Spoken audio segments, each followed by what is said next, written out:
आज जब हम इस संपूर्ण भारत की परिस्थितियों का अवलोकन करते हैं तो हमको पता चलता है कि सनातनी पर ही चारों तरफ से प्रहार हो रहा है। नास्तिक लोग यदि किसी पर प्रहार करते हैं तो केवल सनातनियों पर, वामपंथी लोग यदि किसी पर टिप्पणी लिखते हैं, पुस्तकें लिखते हैं, नैरेटिव गलत चलाते हैं तो केवल सनातनियों पर, ईसाई लोग यदि कहीं जाकर के चंगाई सभा लगाते हैं और उनको चंगा करने के नाम पर ईसाई बनाते हैं तो केवल सनातनियों को, मुसलमान लोग यदि कहीं पर नरसंहार करते हैं तो केवल सनातनियों पर। चारों तरफ से ये जो आक्रांता आक्रमण कर रहे हैं केवल और केवल सनातन धर्म पर कर रहे हैं। कोई नास्तिक व्यक्ति दुनिया के पटल पर खड़े होकर के ये नहीं कहता कि मैं अल्लाह ताला में विश्वास नहीं रखता। तुम अल्लाह ताला को मानते हो, मुझको अल्लाह ताला दिखाओ तो मैं मानूं, ना दिखाओ तो मैं नहीं मानूंगा। कोई वामपंथी जाकर के सच्ची कुरान के नाम पर कुरान के वृत्तांतों को सार्वजनिक करने का प्रयास नहीं करता, लेकिन वामपंथी लोग सच्ची रामायण के नाम पर मर्यादा पुरुषोत्तम श्री राम के चरित्र का हनन करते हैं। कोई ईसाई जाकर के मुसलमानों के यहां, वामपंथियों के यहां, नास्तिकों के यहां अपनी चंगाई सभा नहीं लगाता, क्योंकि वहां उनकी दुकान नहीं चलती। चारों तरफ से यदि कहीं हमला हो रहा है तो केवल और केवल सनातन धर्मियों पर हो रहा है। और इसका जो सबसे बड़ा जिम्मेदार है वो कोई वामपंथी नहीं है। सनातनियों के विचारों का कुप्रचार करने का जो सबसे बड़ा कारण है वो कोई मुसलमान नहीं है, वो कोई ईसाई नहीं है, वो कोई नास्तिक नहीं है, वो कोई वामपंथी नहीं है, हम स्वयं हैं। क्योंकि हम योगेश्वर भगवान श्री कृष्ण पर लगे हुए लांछनों को लीला के नाम पर पिछली कई शताब्दियों से स्वीकार्यता देते आ रहे हैं। यदि कोई व्यक्ति आकर के कहता है मीनाक्षी जी की तरह कि अरे भगवान श्री कृष्ण चोर नहीं थे, उनके घर में लाखों गायें थी, वो महिलाओं के साथ व्यभिचार नहीं करते थे, दुर्व्यवहार नहीं करते थे, अभद्रता नहीं करते थे, उनकी मटकी को नहीं फोड़ा करते थे, तो भारत के ही सनातनी लोग खड़े होकर के कहते हैं कि तुम झूठ कहते हो, वो तो उनकी लीला थी।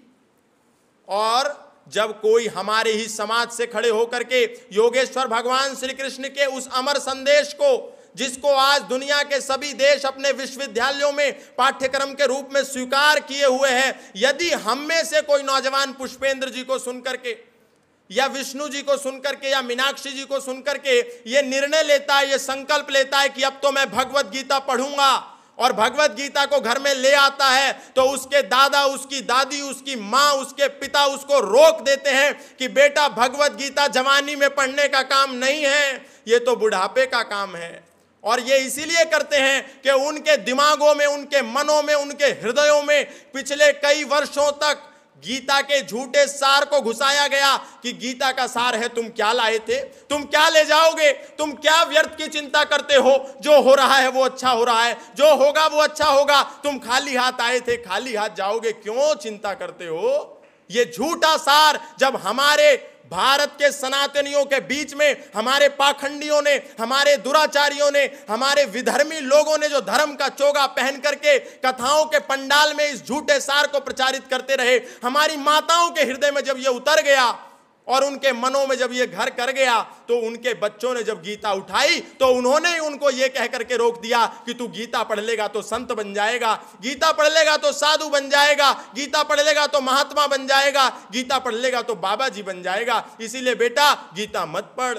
लेकिन यदि हम लोग गीता को उठा करके पढ़ते तो हमको पता चलता कि जब योगेश्वर भगवान श्री कृष्ण के सामने अर्जुन खड़ा था और उसने देखा कि सामने दुर्योधन की, शत्रुओं की सेना है, तो उसने कहा, हे योगेश्वर श्री कृष्ण, मैं युद्ध नहीं लड़ना चाहता। सीदंती मम गात्राणि मुखम चा परिशुष्यसि वे पथुश्चा शरीरे में रोम हर्षस्त जायते। मेरे ये होठ कांप रहे हैं, मेरा ये शरीर कांप रहा है, मेरा ये शरीर शिथिल पड़ रहा है, मैं स्ट्रेस का शिकार हो रहा हूं, मेरे को डिप्रेशन हो रहा है, मैं तनाव में आ गया हूं, मैं अवसाद में आ गया हूं, मेरे हाथ से ये गांडीव छूट रहा है, ये सामने खड़े मेरे बंधु हैं, मेरे बांधव हैं, मेरे मित्र हैं, मेरे सखा हैं, मेरे आचार्य हैं, मेरे गुरु हैं, मेरे पिता हैं, मेरे पितामह हैं, आखिर इन पे मैं शस्त्र कैसे चलाऊंगा, मुझको भाईचारा निभाने दो, मैं भाईचारा निभाना चाहता हूं। तो योगेश्वर भगवान श्री कृष्ण ने क्या कहा?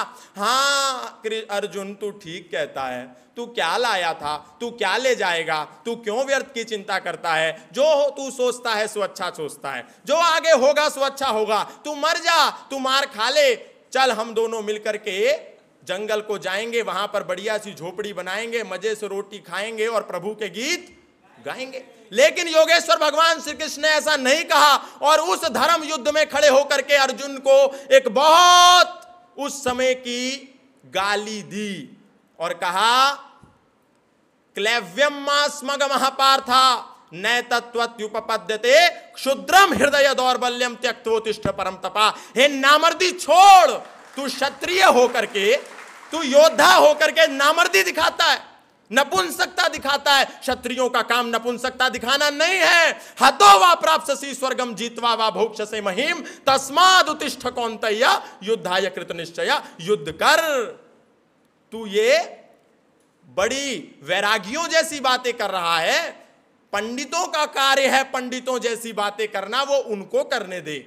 दार्शनिकों का काम है दार्शनिकों जैसी बातें करना। तू दार्शनिक नहीं है, तू क्षत्रिय है और तेरा काम है युद्ध करना।